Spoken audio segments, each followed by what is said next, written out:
My grandmother kept the cleanest house in the holler. No running water until 1958. No store-bought cleaning products until my grandfather put his foot down about the vinegar smell sometime in the early 60s. And even then, she kept a jug under the sink and used it anyway. The house smelled like wood smoke and lard and something that was always slightly simmering. It was spotless.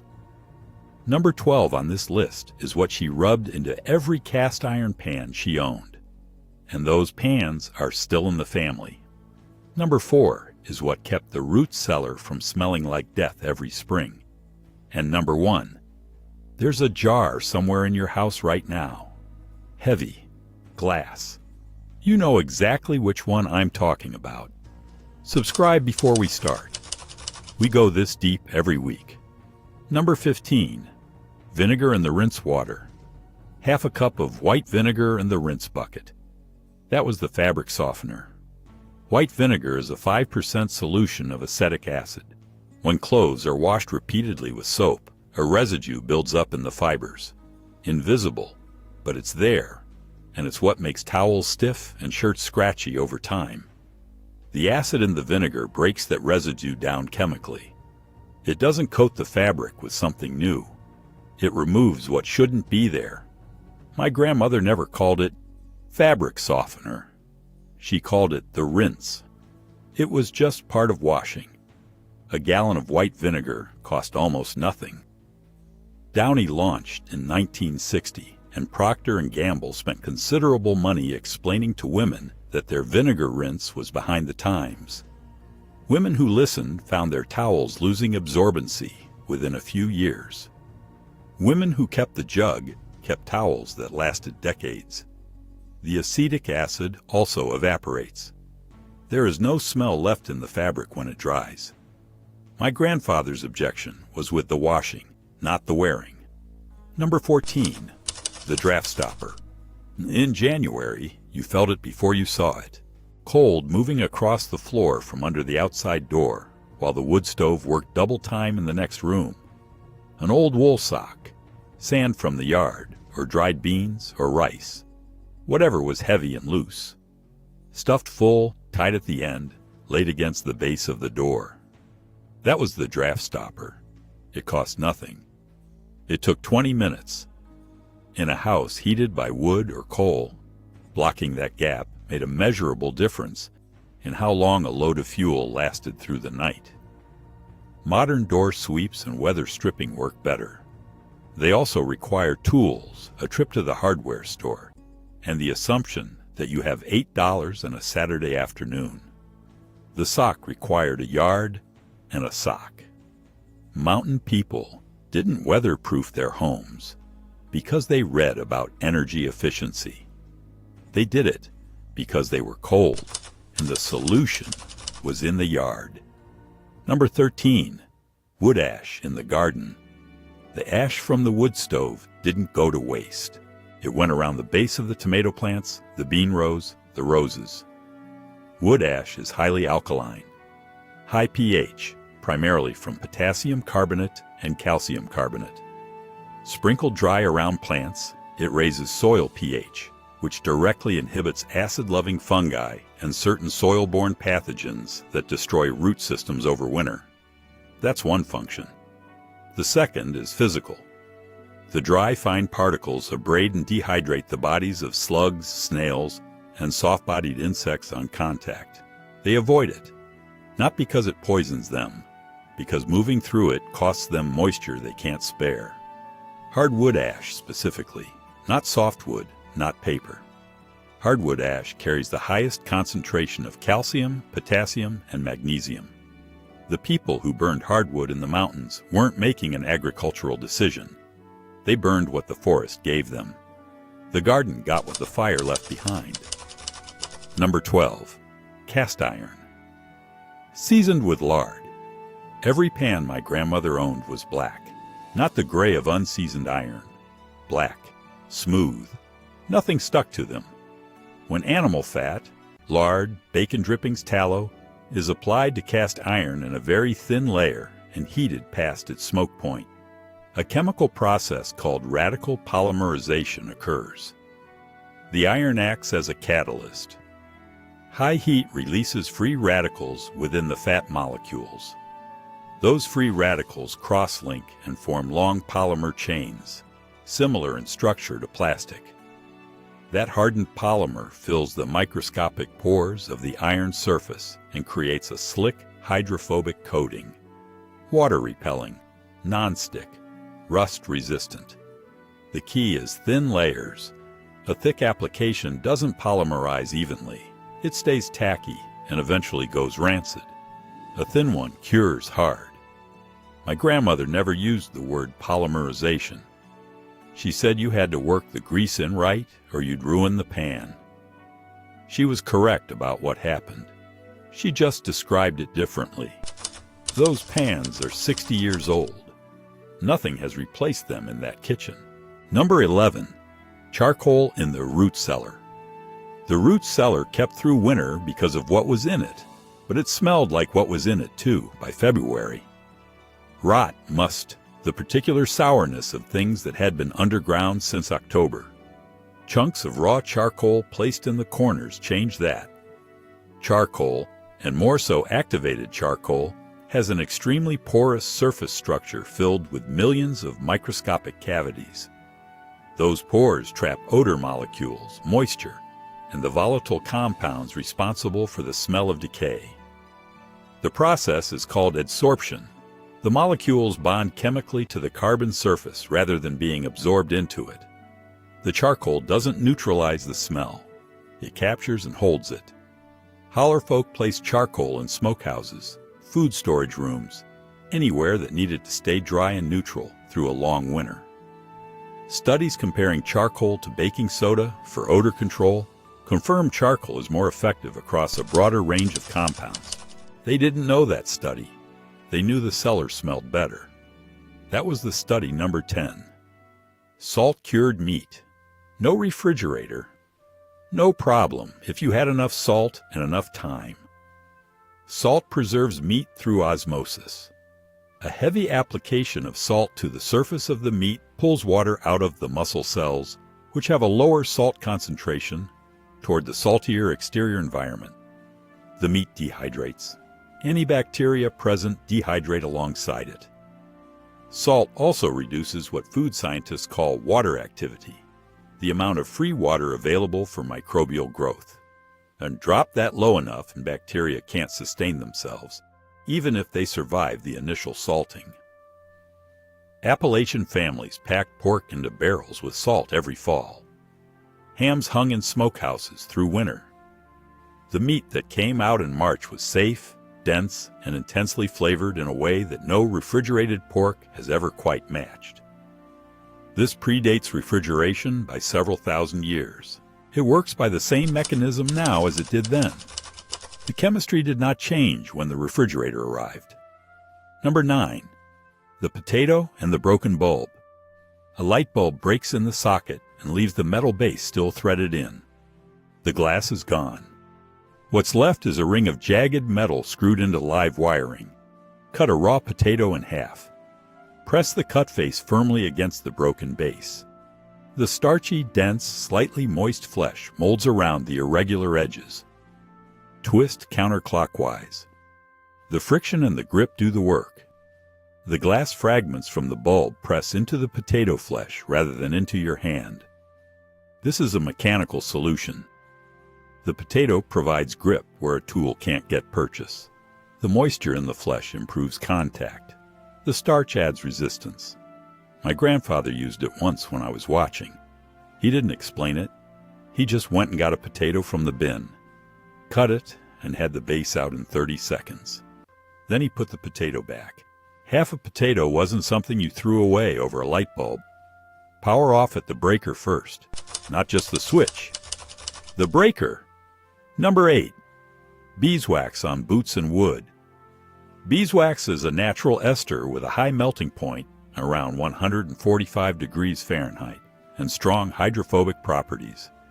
Rubbed into leather or wood and worked into the pores, it forms a physical barrier. Water can't penetrate it because wax is nonpolar and water is polar. They don't mix. Water beads and rolls. For leather, it does a second thing. It fills the microscopic cracks that form as leather dries, slows oxidation, and prevents the brittleness that eventually splits a boot at the seam. For wooden tool handles, it keeps the grain from absorbing moisture and swelling, which is what loosens a handle from its head over time. The men I grew up around rubbed beeswax into their boot leather before the first hard frost every year. Not as maintenance, as preparation. There was a difference in how they thought about it. You prepared the thing before the hard use, not after the damage. Those boots lasted longer than anything made today. Number 7. The lard can by the stove. Every kitchen had one.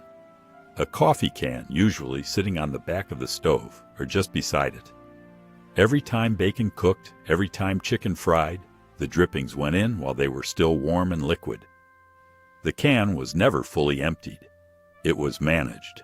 The cooking uses are obvious. Better than any oil for cast iron. Better than butter for high heat. Richer than either for flavor. Less remembered is the rest of what that can was for.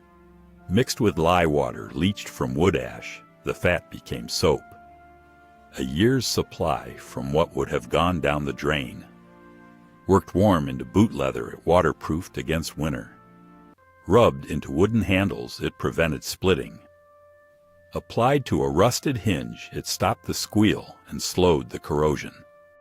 The American Heart Association told families to throw the grease away in the late 1950s. Most did. The boots dried out faster. The hinges squealed again. The soap had to be purchased. The can did 6 things. Nothing purchased does all 6. I want to stop here for a moment. The research I did for this list kept landing on the same pattern. Someone in the mountains, or the hollers, or the mill towns had a solution that worked. Then a company invented a product that did one part of what the solution did, packaged it, advertised it heavily, and eventually the original solution was gone. Not because it stopped working, but because enough money was spent making people feel like it should be. By 1963, Procter & Gamble alone was spending over $200 million a year on advertising. They hired home economists to write in women's magazines. They ran demonstrations at county fairs. The message, repeated steadily over 2 decades, was that the old methods were unsanitary, outdated, beneath a modern household. None of it was true. The people who kept using the old methods did so quietly. They didn't argue with anyone about it. They just kept doing what worked. There is no argument more durable than a thing that keeps working. Number 6. Lye soap from ash and fat. When water passes through wood ash, it leaches out potassium carbonate, potash, and becomes strongly alkaline. Lye water. When that lye is combined with animal fat, a chemical reaction called saponification occurs. The fat molecules split apart and bond with the lye to form soap. The resulting compound has one end that attracts water and one end that attracts grease. That's what soap is. That's what it does. It grabs dirt and grease on one end and rinses away with water on the other. Appalachian households made soap this way before commercial soap was widely available and kept making it long after, because the ash was free and the fat was already there, and the soap that came out of a cast iron pot in the yard worked as well as anything sold in a store. Bacteria don't thrive in high alkaline environments, which is also why the soap functioned as a disinfectant. My grandmother made a batch every spring. The process took a full day. She did it the way she did everything, without drama, without consulting anyone, in the same order every time. Number 5. Tobacco as garden pesticide. Tobacco plants contain nicotine, a highly toxic alkaloid that acts directly on the nervous systems of insects. It binds to acetylcholine receptors in insect neurons, causes continuous nerve firing, and results in muscle paralysis and death. The application was straightforward. Soak tobacco leaves or pipe tobacco in water overnight. Strain it. Put the liquid in whatever you had that sprayed or poured. Apply it to the plants with aphids, the rows with beetles. A 2019 study in food and chemical toxicology confirmed that tobacco leaf extracts significantly repelled ticks and knocked them down rapidly at sufficient concentrations. Research published by the American Chemical Society found that tobacco-derived compounds kill insects even after the nicotine is extracted, meaning additional pesticidal compounds, including phenols, are also active. Hill people grew tobacco in the garden and kept the old leaves specifically for this. They weren't making a pesticide. They were using what was there for what it was clearly good for. Number 4. Wood ash as odor absorber. The root cellar. The outhouse. The mudroom in February when 4 people had been coming in wet every day for 3 months. Wood ash is strongly alkaline. Most household odors come from acidic or basic volatile molecules released by bacteria, decomposing material, or animals. Because wood ash is alkaline, it reacts chemically with both acidic and basic odor compounds. It doesn't mask them. It alters their molecular structure and reduces their volatility. A less volatile molecule doesn't reach your nose. Before commercial baking soda became widely available, wood ash served the same function in every room that needed it. The ash was always there. The smell went away. My grandfather kept a small wooden box of dry ash near the back door through winter. If you asked him what it was for, he'd tell you it was for the smell. He wasn't wrong, and he wasn't being vague. That was the complete answer. Number 3. Vinegar is cleaner and descaler.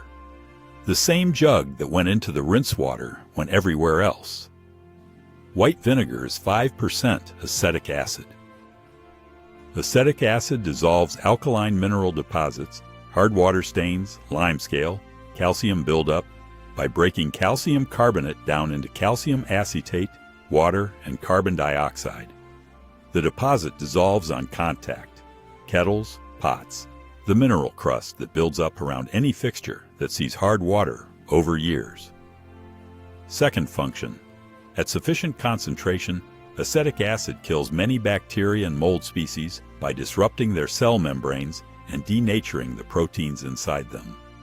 Rural families used vinegar on wooden surfaces, on kettles, on minor infections, on anything that had mineral scale or needed to be cleaned. The smell dissipates as the acid evaporates. Nothing remains on the surface. It costs almost nothing. It has never stopped working. The cleaning product industry is a $32 billion annual market in the United States.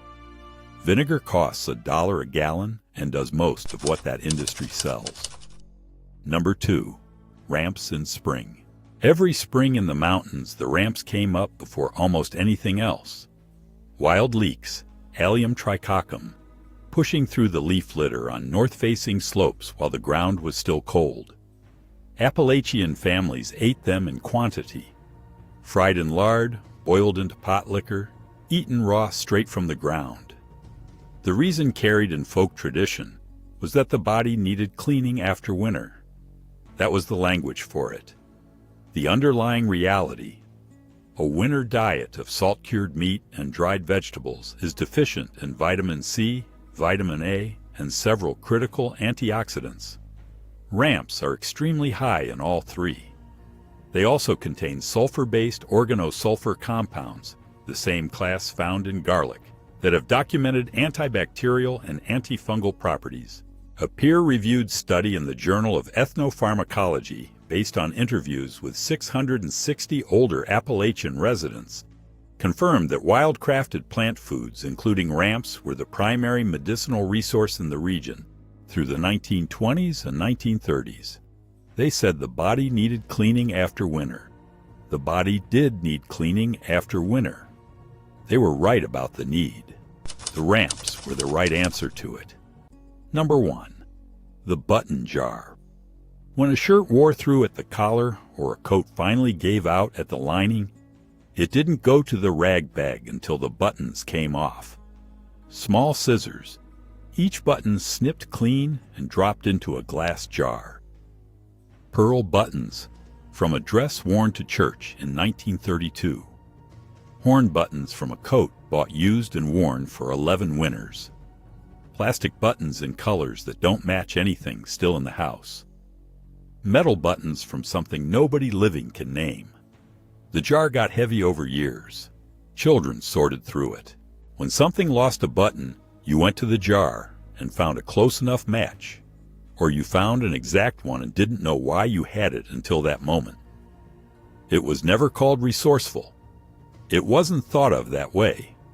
It was just that buttons were buttons, and you didn't throw away a button. These jars are still in houses across Appalachia. I have one that came from my grandmother's house. I have never once needed a button and gone to a store. Every button I've ever replaced came from that jar. Some of them were already old when she put them in. The jar is the whole list in one object. Nothing left without having served at least 2 purposes. Nothing discarded while it still had use. Not thrift as a virtue performed for an audience. Just the plain refusal to let a useful thing be without value. The knowledge in this list didn't disappear because it stopped working. It disappeared because enough money was spent replacing it with something that cost more and worked less. These 15 things are still here. They still work. They were never broken. Pick one this week. The vinegar rinse, the ash in the garden, the lard on the cast iron. Try it once and watch what happens. Then tell me in the comments, is there a button jar in your house right now? Because I think almost everyone watching has one. I want to know if you kept it.